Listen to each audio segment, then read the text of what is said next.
আরজিকর কাণ্ডে রাজ্য তথা সারা ভারতবর্ষ যখন উত্তাল, দফায় দফায় চিকিৎসকদের আন্দোলন, কখনো জুনিয়র চিকিৎসকরা, কখনো সিনিয়র চিকিৎসকবৃন্দ, কখনো বা আরজিকর হাসপাতালের প্রাক্তন পড়ুয়া চিকিৎসক, তারা একদিকে যেমন দফায় দফায় মিছিল করেছেন, দিকে দিকে আন্দোলন করেছেন এবং শেষ পর্যন্ত অস্থায়ী ক্যাম্প করে রোগী পরিষেবাও দিয়েছেন।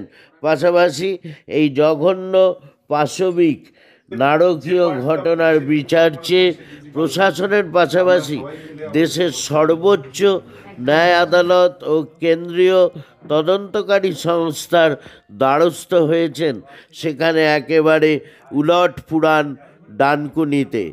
ডানকুনির এক স্বনামধন্য চিকিৎসক doctor Abu Afsar Uddin police day উপলক্ষে পুলিশের হাতে সামান্য কিছু উপহার তুলে দিয়ে তাঁদের প্রতি কৃতজ্ঞতা প্রকাশ করেছেন, যা এই মুহূর্তে এক বিরলতম চিত্র।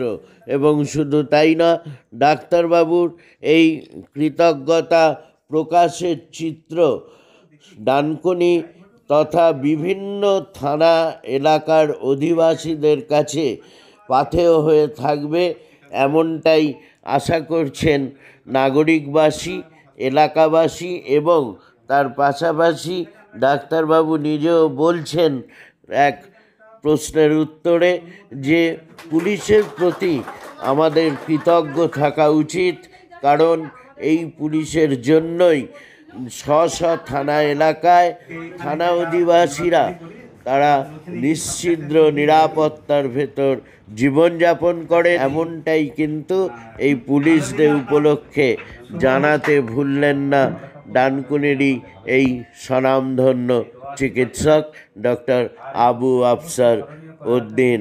Hats off doctor Abu Afsar Uddin.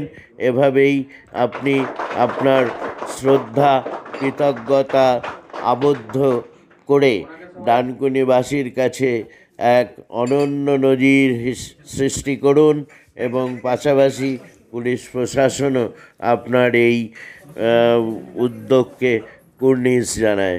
Bureau report, Times of news Bangla.